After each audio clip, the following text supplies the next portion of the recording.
Why should you get involved and not let fear hold you back? Stay tuned and find out. Welcome. Okay, here's the question. Serious? How are we dark horses? You know, the ones everyone is betting against, the ones they don't expect to win, place, or even show on the track, and they'll even laugh on us when we talk about trying. How do we show the world our greatness and triumph? Come on. Well, that's the question, and this podcast will give you the answers. This is The Dark Horse Entrepreneur. My name is Tracy Brinkman. And push it out. What is up? What is up? What is up, my Dark Horse friends and family? Welcome back to your weekly dose of Getting Involved Learning. I'm your Dark Horse host, Tracy Brinkman, and you? Well, that, my friend, is infinitely more important. You are a driven entrepreneur or business owner, or maybe you're just getting started in either one of those ventures. Either way, you're here because you're ready to start, restart, kickstart. Just start leveling up with some great marketing, personal, or business results in order to build that beautiful business of yours into the empire it absolutely deserves to be. And as I always say, I have a big episode. No, you know what? Scratch that. I have a huge episode for you today. Today, Jonathan Wichman talks about going from being a homeschooled only child to college, finding his passion for computers, to building a small business for himself. And now his current journey? Well, that hopefully will lead him to the governor's house here in Wisconsin.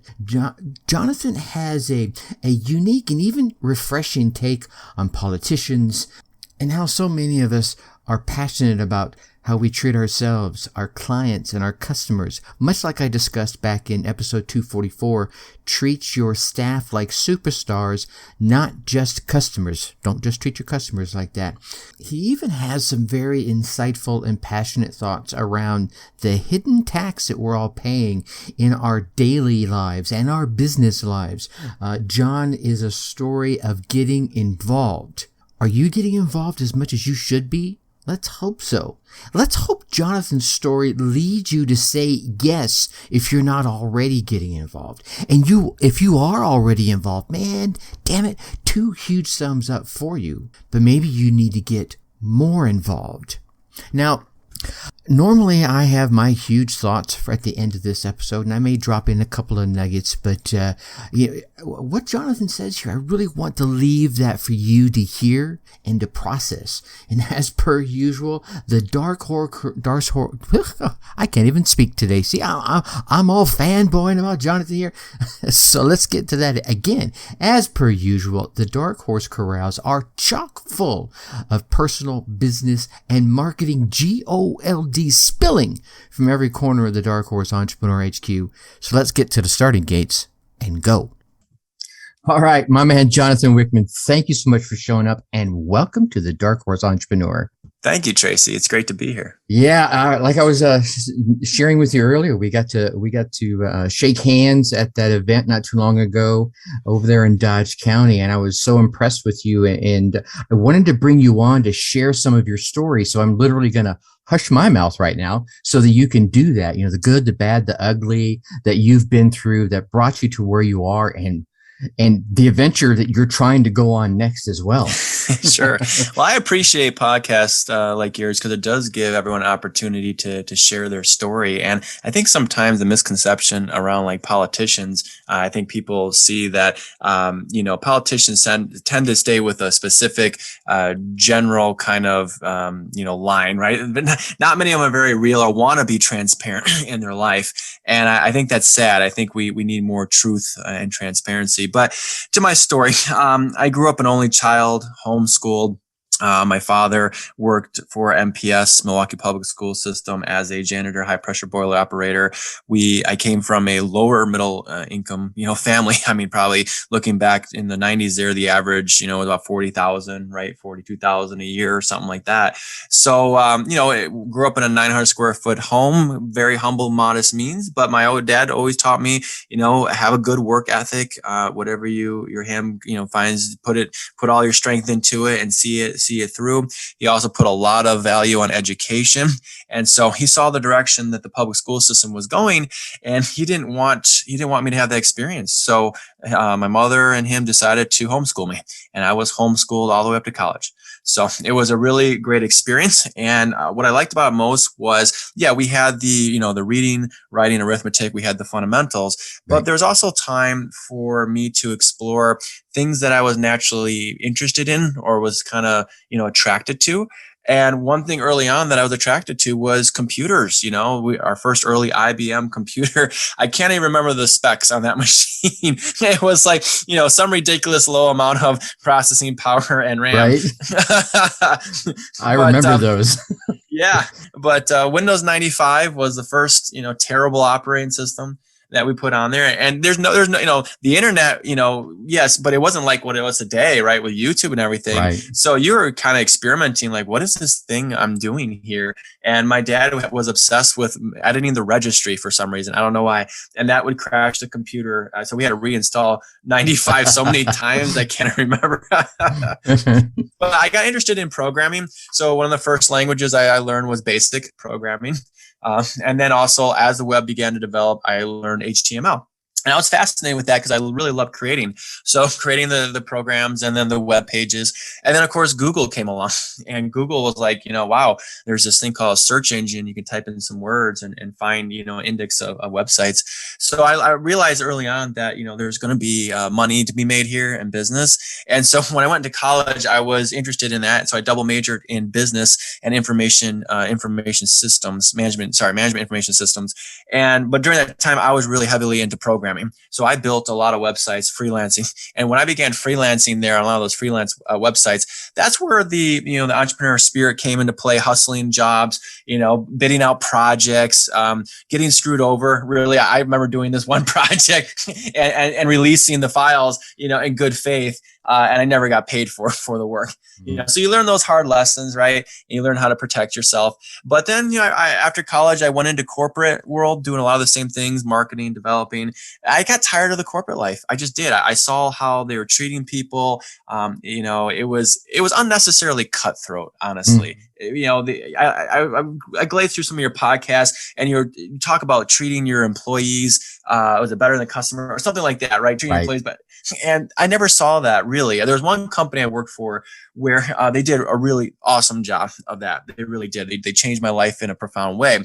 And I said, I want to take that attitude and philosophy, and I want to take that with me. And so about coming up on 8-9 years ago, I started my own company, my own, digital marketing agency. So I work with a lot of different businesses, and I generate sales and leads for them, through the internet. My experience is driving a lot of business off the internet, especially, using Google to the advantage there. Mm-hmm. So the thing though, being a small business owner is, the taxes. The taxes that you have to pay and the loopholes that aren't there like they are for multinationals. And being an economics and finance guy, very obsessed with Wall Street way back in the day. Still, I do my own trade investing now, but I just got to see how corrupt Wall Street was.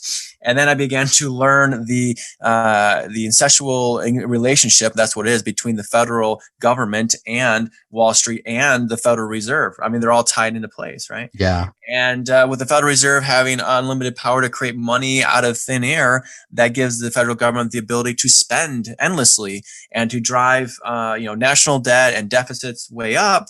And the problem is, though, it has a huge negative impact on all of us, and so we, the American citizens, keep becoming more impoverished, and it's a hidden tax, so people don't really understand what's happening to them, which is unfortunate. And here we go, we're coming into a complete decay and collapse of America, and so I said enough.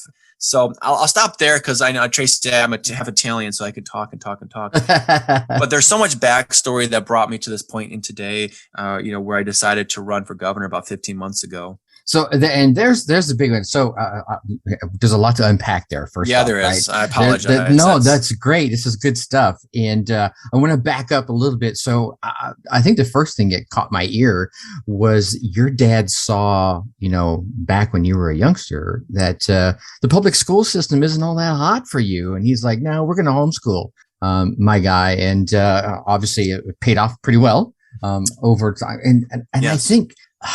Do you think his insight being on the inside, looking at it, helped him form that? I know, for sure. And I asked because my wife, she's not now, but she was a teacher in the school system, and she actually chose to do that specifically so that she could keep an eye on our daughter through her travels in the school system, so she could advocate for her, teach her how to advocate for herself, etc. And this, this was in Northern California, so a little different than Wisconsin, right? Yeah. So, but I think being that active is very helpful and has actually benefited our daughter quite a bit. And would you take the mindset that too many parents have kind of sat by the wayside? And I know this is not an entrepreneurial chat, but it kind of leads, to the next question I'm going to get. I mean, does that make sense? I think, for many years, I'd say 20 years for sure.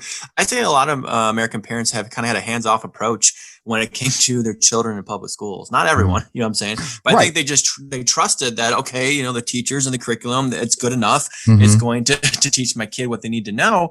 And we found out now, in the past few years, just how much indoctrination actually has been coming through. Right. And all this nonsense that they're teaching. So, we need a lot of parental involvement and oversight to what is going on in the school system with their kids. 100%. And it's really sad because when my dad was a lifetime military guy, he served 23 years and got out when I was in my early teens.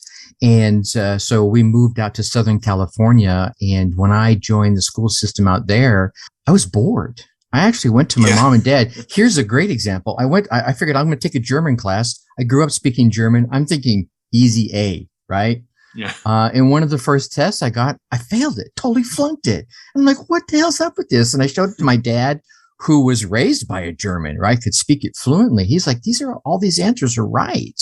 And we went down to the school together, and the teacher that was teaching the language to the class couldn't really speak the language. She was teaching from the book. And because what I wrote didn't match exactly what was in the book, she was like checking it as wrong. And it's just like English. They're different dialects, right? Right. You can say the same thing in Wisconsin and say it down in Georgia, and you're right, two different words are used. But anyway, so it was kind of like my early indoctrination to say, all right, school systems about here aren't all that great. But it just over time, it seems like, more and more has leaked in. And that same, and this is where I was going with this. I think what concerns me is that same mentality is starting to has happened with so many other things. Right? Congress knows what they're doing. They're going to go and they're going to vote in the best things for us. Well, are they? No. Right? Are we just assuming that, or should we get more involved? And for me, I'm raising my hand on the more involved piece, which is how I met you, by going and seeing the new candidates, the old candidates, and being involved at multiple levels, so that when things go well or go bad, I can say, you know what? You need to change this. You know what I'm saying? Does that make sense? Oh yeah, no, totally. I absolutely agree with you. Yeah. For sure. So which kind of leads to where you have raised your hand saying, you know what? I want to get involved. I want to participate. I want to be one of the guys behind the desk, making the changes, representing the Tracys and the Dianes of the world. What kind of led you to that choice? Again, so about 12 years, I would say I've been closely involved in following in politics, right? But I think what was frustrating to me is we need to bring a small business owner mentality, to government. Politicians don't think the same way that you and I do when we run a business. Not all of them. Again, there are some that do, but the majority of them, right? They just don't think the same way. The most exciting thing that ever happened to me in my life was creating my first job, and that job was for my own self. really all serious, everything that went into creating that first job, from the government regulations stuff to the paperwork you'd file, the incorporating, right, all that stuff, to the accounting and taxes. I mean, there's just so much involved. And then the sales and marketing, getting your first client and contract, managing that revenue. Are you going to reinvest in your company? Are you going to pay yourself a salary? All these things, right, you have to think through. Where these career politicians, they just come and they're like, oh, we need to raise revenue. We're just going to up taxes. We're going to add another tax here, right? We don't think of how we're going to actually add more value and productivity to the economy and really compete for business and industry to come to our state. We're just going to assess property values again, which are artificially higher, to raise more revenue, Right. So they don't, I think it's very short-sighted. They don't think all the way through the problem. And so because we're trapped in the structure of government, if you have bad managers at the top, then we're all going to suffer because of it. And so I just finally got fed up. And I said, I can do this much better. I'm going to prove it to everyone. Of course, everyone thought I was crazy, on the inside. I mean, within the Republican Party, everyone was like, who is this guy? Where did you come from? There's no way you're going to get traction. And boy, did I really surprise them. Nice. And I know you had raised your hand quite some time ago where everyone else is still waiting in the wings. And there are a number of reasons why, and I get it, right? As soon as they raise their hand, they have to start reporting everything. Meanwhile, you're like, I don't care. I'm going to start doing it now. And, right. And for me, that almost speaks volumes to the character of the person that is stepping into the ring. Look, I'll follow the rules. I'll follow the rules starting now before everyone else, where everyone else is going, well, I'm going to wait and everything. One of the things, yeah. Absolutely. Well, there's a job to be done. And I said, no one's stepping up to the plate. I believe I have the gifts and talents, given to me by God and my experience and leadership that I can do this. So you're right. I did raise my hand and I got to it. I put my head down and started working. You started working and been grinding away. That's how we heard about you. And I know most recently, one of the other bigger candidates has raised their hand just at the time of this recording, which is on Constitution Day, by the way, ladies and gentlemen. Today is Constitution Day. It's a perfect day to be talking to you. I think she raised her hand just earlier this week. Yep. And it seems like the party is like, oh, great. Yeah. I don't get it. Oh, I completely get it. And I can. Well, I get it for the wrong reasons, right? I know you get it. This is my slogan around that. It's selected, not elected. Okay. So the Republican establishment has their selected candidate that they're going to try and force down everyone's throat in Wisconsin, whether you like it or not, regardless if she was in the fight or not in 2020. And she wasn't. I speak truthfully. I don't lie about people. I try to get all my facts straight. Right. And I just really look at what a person has done. I want people to measure what I'm doing based on my work ethic, the value that I'm bringing to Wisconsin. Like you said, that's what we should be looking at. Let my work shine. Okay. Right. I don't need to attack someone else's person or character. I'm not going to sling mud, but I am going to point out the truth and the lies. And the reality is, you're referring to Rebecca Clayfish, is during 2020, during the lockdowns, unconstitutional lockdowns, during the forcing of the mask mandates, which again are right back here again with their kids. We're fighting the same battle. Right.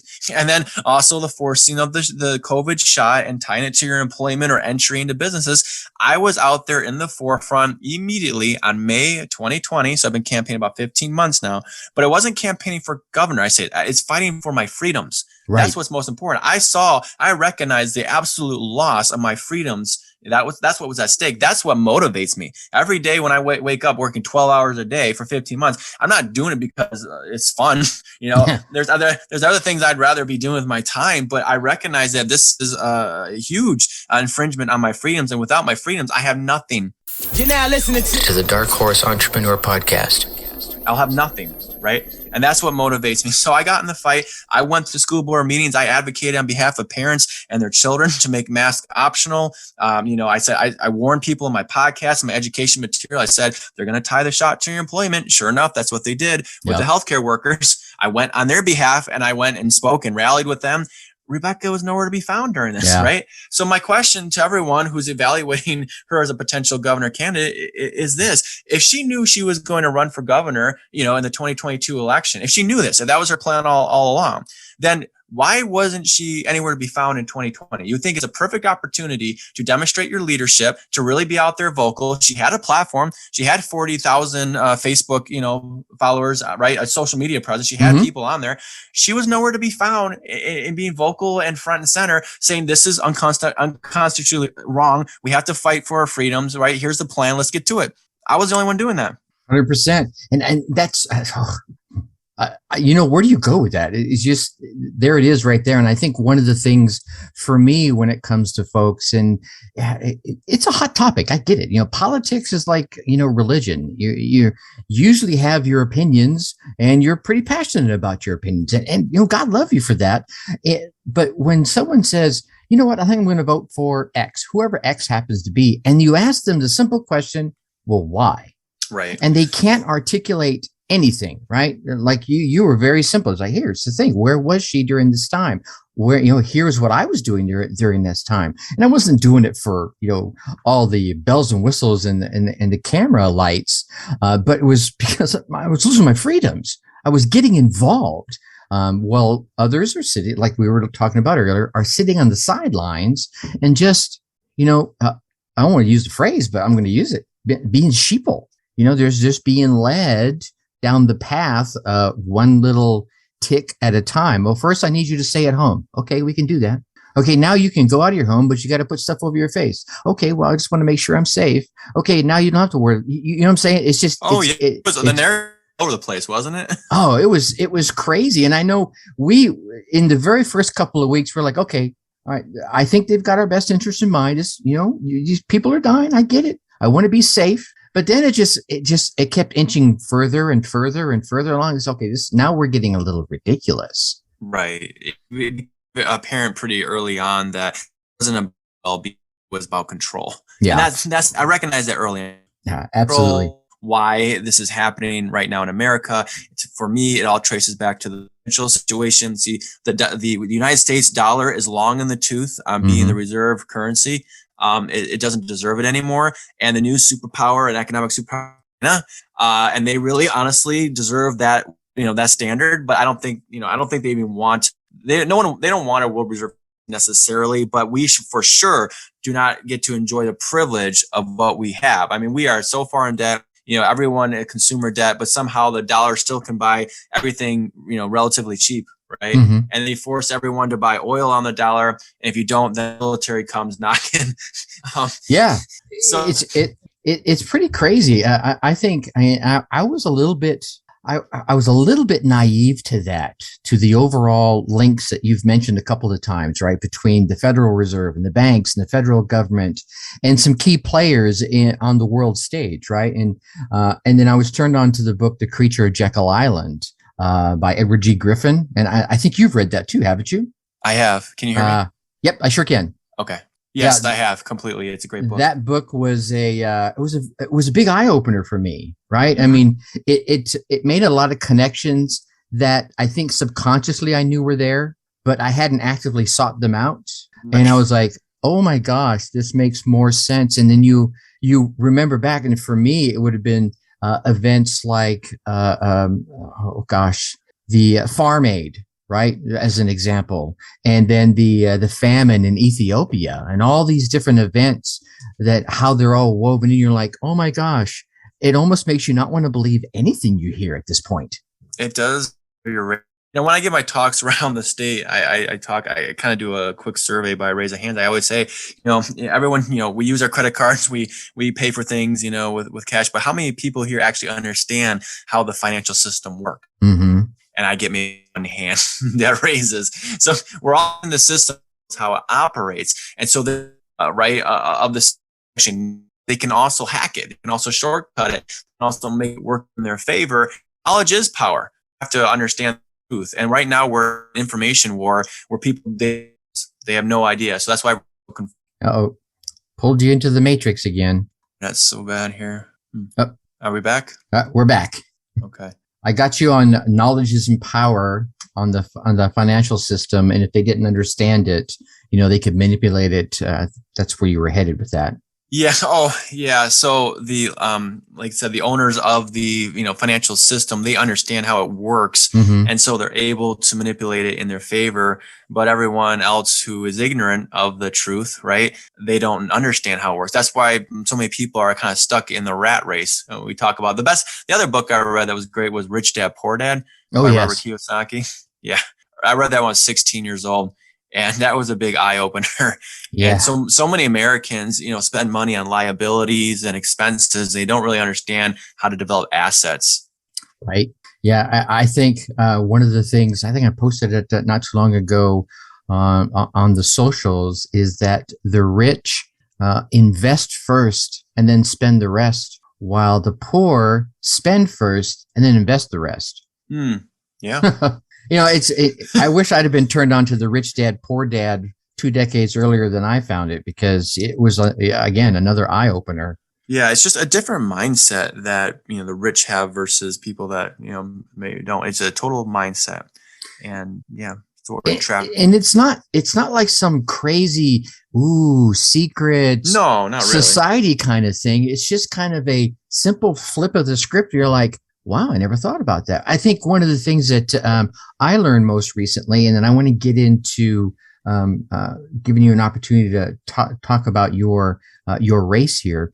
But what I learned about is a specific type of life insurance policy that you can pay into, that you're allowed to borrow from, tax-free. Yeah. I learned that at 57 years old. Don't feel bad. I only learned that a few years ago myself. I mean, that is it was a crazy secret. Like, what did you just say? So I can guarantee you, my wife last week went and bought one, and it's like, oh, this is so silly. And the guy was giving this presentation. Like, he was like, here's how you can be your own banker. And I got his little book and I read it like overnight. And I'm like, this is brilliant. How do I not know? And it's been around for quite some time. It has. It truly has. It's crazy. But anyway, got off on a little tangent. No, that's all right. But I want to come back. You're running for governor. It's governor, right? Governor of Wisconsin. Correct. If folks want to learn more about Jonathan Wichman, help you out, check you out, find out more, see you live somewhere, where do we want to send them to? All right. First place to go would be wichmanforgovernor.com. That's WICHMANN for governor.com. Amen. There we go. Yep. And definitely, I want folks to go check you out. Absolutely. And form their opinions. I formed mine. Obviously, I'm biased towards one side at this point right now. And, here's funny. Before I let you go, I saw, who was it? Oh my gosh. Here it is. General Michael Flynn has dropped an endorsement in your direction. Yeah, a video endorsement at that. It was so great of him. Flipping cool is that? It's pretty cool. I'm a big fan of Mr. Flynn. Absolutely. Me too. Any final words you want to leave our listeners, our entrepreneurial folks, before we let you go, sir? Well, I mean, in regards to the race or just business, anything, business, the race, anything, hit me. What I would say, in my 36 years on this earth, right? One of the biggest lessons I've ever learned is that don't let fear hold you back. Don't let naysayers guide and direct your life by any means. Because if you have the will, the determination, and you put in the hours, right, learning, you can truly overcome anything. You can really, accomplish a feat. And, again, I can't take much credit for this. I do give all glory to God in this race, because doors have opened for me that really should have never been opened for a no-name guy out of nowhere. That's really who I am.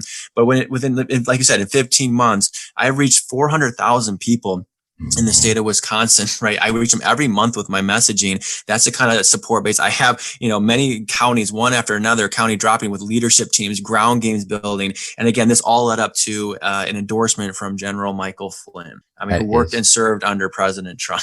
That's phenomenal, right? 15 months. You just don't hear of this. No. Unless you're part of the club somehow, which I'm not. And I'm a total outsider. And that's the God honest truth. I'm a total outsider who's just put in the work and the effort, who loves his country, who loves the state of Wisconsin, doesn't want to see her fall into communism, right? Is willing to stand at all cost and all peril and take the shots, right? That the left liberal media is already taken at me. Yeah. They're calling me, whack jobs and all this stuff, but they can't refute it, because what I've done is I've laid the groundwork and I put out many hours of podcasts. So if you go on my website, you will see the videos, you'll see my plan step by step, right? A Wisconsin first plan, and how I'll restore small businesses, right? The economy, what the deep state really is, how it's working against us, the financial system, like we just covered today with the Federal Reserve. But more importantly, my team and I, we've identified the rhinos, as we call them, within the Republican Party. Right. those that are actually working against you. You're donating money to the party, which honestly is a mistake. You shouldn't be donating money to the party. You should be looking at the candidates individually and vetting them. Go, like you said, if they're going speaking somewhere, go to them, ask them the tough questions, see if they dance around it, or if they look you in the eye and answer your question point blank. Or sometimes, like I said, I don't know everything, right? I've done a good job researching, but sometimes I'll say, I don't know, but I'm going to find out for you. Or honestly, if you're the expert, help educate me on this, right? I'm not a hunter, right? I understand the importance of hunting and a balance between natural resources and industry, but there's something going on in the world of hunting that, that I don't know, that you're seeing, right? Maybe with the gray wolf situation, then inform me. I have enough common sense and logic to, if you give me enough information to work through the problem at hand, to get a good solution that works for everyone. That's my leadership style. Yeah, that's a perfect example. That's fire. And I'm going to make sure that we get the links to all that down there in the show notes so people can just click right on through and check you out. Jonathan, I definitely appreciate you coming on and hanging out for a while and spending a little time with us. Oh, thanks. It's been a pleasure, Tracy. Thank you. All right. All right. There you have it, my Dark Horse friends and family. Jonathan Wichman, candidate for governor here in the great state of Wisconsin, sharing some gems for us. Now, I'm not going to go deep into these and tell you, hey, go listen to this episode, go listen to the Facebook group, but I do want to share a couple of nuggets here with you that I kind of walked away from. Get involved. Are you already involved in things happening in your community? If you're not, then personally, this is my personal opinion, you have no right to bitch. Right? If you want to gripe about what's going on in your community, in your state, in your county, in your country, and you're not standing up and doing anything at all about it, then shut up. Right? And trust me, I've been there. I've been the one that just kind of sat and let others do the thing. I voted for the person that had the right letter next to their name. That's not the right thing to do. You need to get involved. And I don't just mean this from a political standpoint. I mean this from your kids are in school. Maybe you need to get involved with what's happening in their school. Stop bitching about the lessons you think they to be taught. Get involved. Help guide those lesson plans. You're the parent after all. You're the one that really has the power. All right. And that leads right into the next thought I want to leave you with is step up as soon as you see it's needed. Don't look around and wait for some savior, some person to come riding in on their white horse. Right? And I know as a lot of things are going on in the country right now, people expected somebody, a current president, a past president, a current governor, a past governor, a current mayor, a past mayor to do something. Meanwhile, they sat on their hands and did nothing themselves. They didn't even do so much as write an email to those that they knew were in power and could make some changes. Nope, they just sat there. And sometimes they would get on social media and bitch and complain. No, you, my friend, are not like that. You are driven dark horse entrepreneur. You, my friend, need to step up as soon as you see it's needed. All right? And that kind of leads into the next one. There's natural flow coming here. The selected, not elected. Learn about that. There's a lot of things happening under the covers in the different races that are going on. Short race, the local races, the long-term races, the big races, obviously the presidential race that happened and all the controversy that happened last year. I don't know what side of the aisle you're on. It doesn't matter. There are things happening under the covers that you, my friend, need to get an understanding of. Do you understand how the delegate process works that helps select those that you end up voting for in the first place? If you're shaking your head no even a little bit, maybe you should get out there and read, because it's all about the power of your representatives, and you are giving them that power. And if you are not in their ear, guiding the selections that they're making with that power, then again, my friend, I think you need to sit down and shut up and not be bitching about anything. And when it comes to those people that you do choose to have run that you choose to put your little tick mark next to or put your little fingerprint on when it comes to voting time. Before you go out there and make that tick mark or place that vote, ask where they were during the bad times, when all the craziness was happening last year. What were they doing for you, their constituent, to make your life better, to make your life safer? And if you agree with everything they were doing, make that tick mark. If you don't, find someone you do agree with, right? You know what? And I don't think you're going to find someone that maybe you agree with 100%, but man, God love you if you can find someone you can agree with 80 or 90% versus 10. Find out what they were doing during these bad times. It may enlighten you. It may shock you. Or you may already know the person very well, and you're like, yep, they were doing the right things. More power to them. And then learn about the financial system, right? Read the book I mentioned, The Creature at Jekyll Island. Very enlightening. Learn how to become your own banker. Huh? Yeah. Take your power back. That, my friend, is why you should get involved and not let fear hold you back. With that, I'm going to leave you as I always do. Think successfully and take action and get involved. Huh? Okay.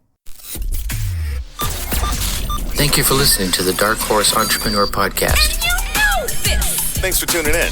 Check us out at www.darkhorseschooling.com. All right. My name is Tracy Brinkman.